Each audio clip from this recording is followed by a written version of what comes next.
Friends, let us see phonetics today. Let me introduce phonetics to you all. While learning phonetics, language is very fundamental. It plays a significant role. As we know, language is the means of linguistic communication.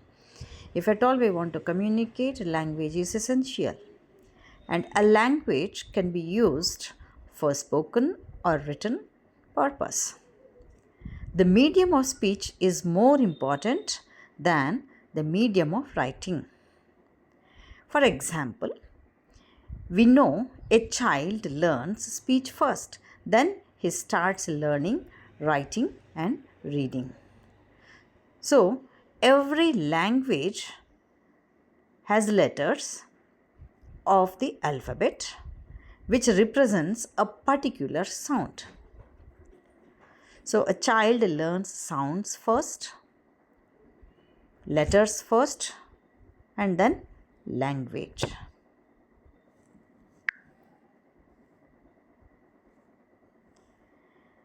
Now let us see linguistics. Friends, linguistics is a study of language. So, phonetics, which we are going to study, is branch of linguistics and it deals with the medium of speech. Phonetics deals with the production, transmission and reception of the sounds of human speech.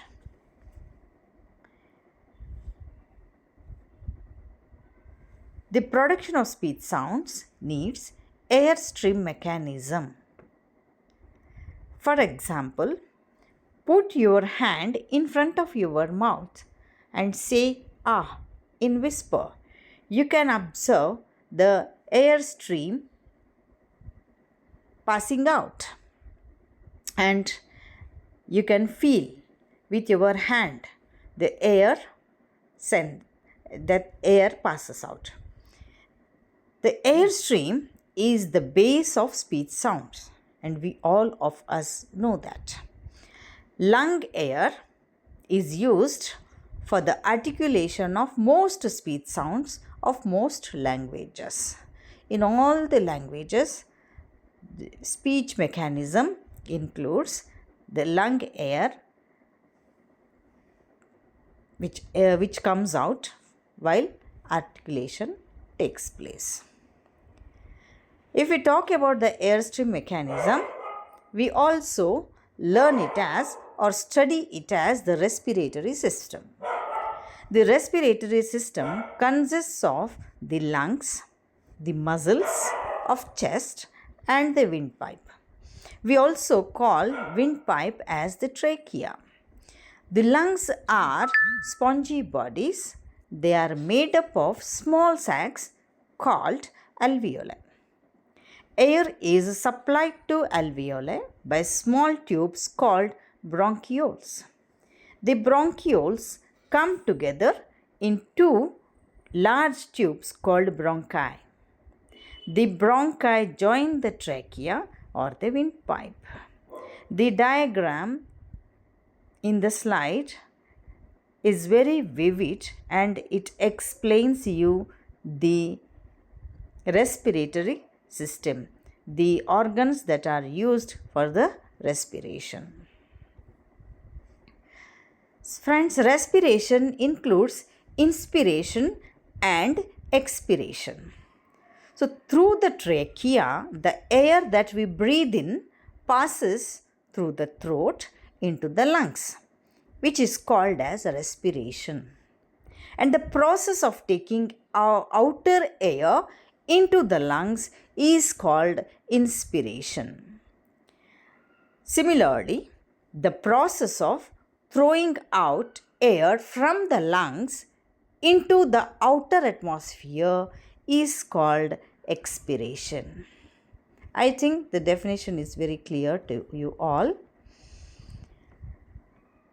Pulmonic, glottalic and velaric airstream mechanism. Airstream mechanism can be considered as three types categories: pulmonic, glottalic, velaric airstream mechanism.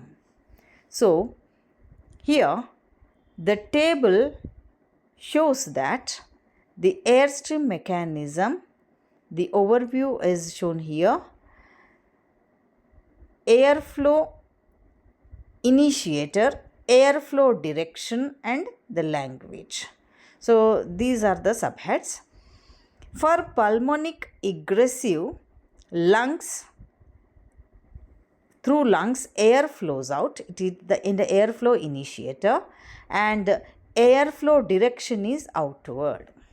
Pulmonic means lungs, egressive means towards out. So the air flows out towards outward through lungs. For most of the languages, it is the sole airstream mechanism which we call as pulmonic egressive airstream mechanism. And second one is velaric ingressive mechanism.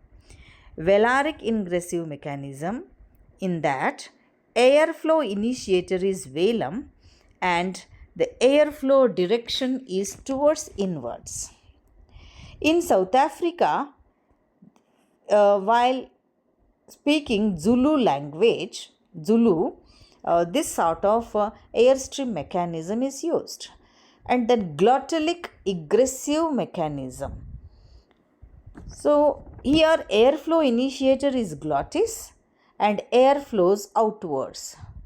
In North America, while speaking Navajo, this sort of glottalic egressive airstream mechanism is used. Glottal ingressive, this is the fourth kind, wherein glottis is the airflow initiator and air flows inwards. In India, Sindhi language consists of this sort of glottalic ingressive airstream mechanism. But for most languages, pulmonic egressive airstream mechanism is used.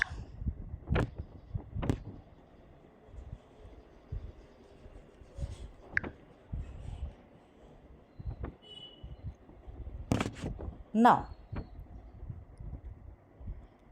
let us see the pulmonic airstream mechanism. It consists of lungs and the respiratory muscles, and the walls of the lungs act as the initiator. They are moved by the respiratory muscles. When the air is drawn in, it is ingressive, and when the air is pushed out, it is egressive. We have already seen through the diagram. The glottic airstream mechanism, here you can see the diagram also. The closed glottis acts as the initiator and the air in the pharynx is used. It is also known as pharyngeal airstream mechanism. Both egressive, that is pushing air out, and ingressive, that is drawing air in, are used in many languages for the articulation of speech sounds. In Sindhi language, these sounds articulated are with this kind of mechanism. The velaric airstream mechanism, in this, the back of the tongue is the initiator and the air in the mouth is set in motion during the airstream process. It is also known as oral airstream mechanism. Only in African languages, sounds produced with this mechanism does exist. This mechanism doesn't exist in any other languages. However, the pulmonic egressive airstream mechanism is the regular or familiar kind of airstream mechanism, as it is used most widely for the articulation process in most of the languages. So this is the introduction to phonetics. Thank you, friends. Let us meet in the next presentation. Thank you.